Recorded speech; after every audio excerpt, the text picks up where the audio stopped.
L'été dernier, le PSG n'a pas hésité à lâcher 50 millions d'euros pour recruter Bradley Barcola en provenance de l'OL. C'est vers cette direction avec des transferts en Ligue 1 que le Qatar doit définitivement se tourner. Depuis son arrivée au Paris Saint-Germain il y a plus de 10 ans, le Paris Saint-Germain a de temps en temps recruté des joueurs en Ligue 1. Blaise Matuidi, Kylian Mbappé ou plus récemment Bradley Barcola par exemple. Mais qu'on se le dise, le Qatar et les différents directeurs sportifs et entraîneurs qui se sont succédés sur le banc du club parisien n'ont pas fait du recrutement des joueurs évoluant en Ligue 1 une priorité.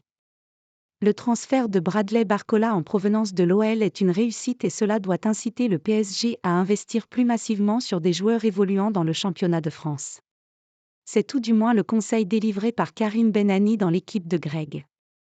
Selon le journaliste, le club de la capitale a tout intérêt à recruter en France afin que l'argent circule parmi les clubs français et que les concurrents du PSG puissent se renforcer et améliorer le niveau de compétitivité de la Ligue 1.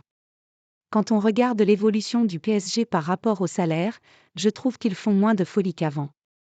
Quand on donne un salaire mirobolant à Messi, Sergio Ramos ou consorts, je trouve que ça n'a aucun sens pour des joueurs en fin de carrière. Là, ils font des investissements, ils vont chercher Ousmane Dembélé avec un gros salaire mais c'est un international français, ça me parle. Même pour Nordi Mukiele, qu'ils aillent chercher un joueur comme lui, ça ne me dérange pas.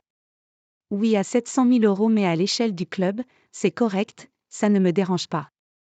Là où je trouve que le PSG aurait tout à gagner, c'est qu'il devrait faire comme l'OL le faisait il y a quelques années, à savoir investir dans le championnat de France afin que les autres clubs soient plus compétitifs eux aussi. Barcola recruté 50 millions d'euros à Lyon, ça c'est bien. Ça a remplumé Lyon, c'est un bon coup pour le PSG et l'argent est resté dans le championnat de France, a analysé le journaliste de la chaîne L'Équipe, qui adorerait voir Paris adopter une stratégie similaire à celle de l'OL des années 2000 en recrutant lors de chaque mercato un ou deux joueurs du championnat de France.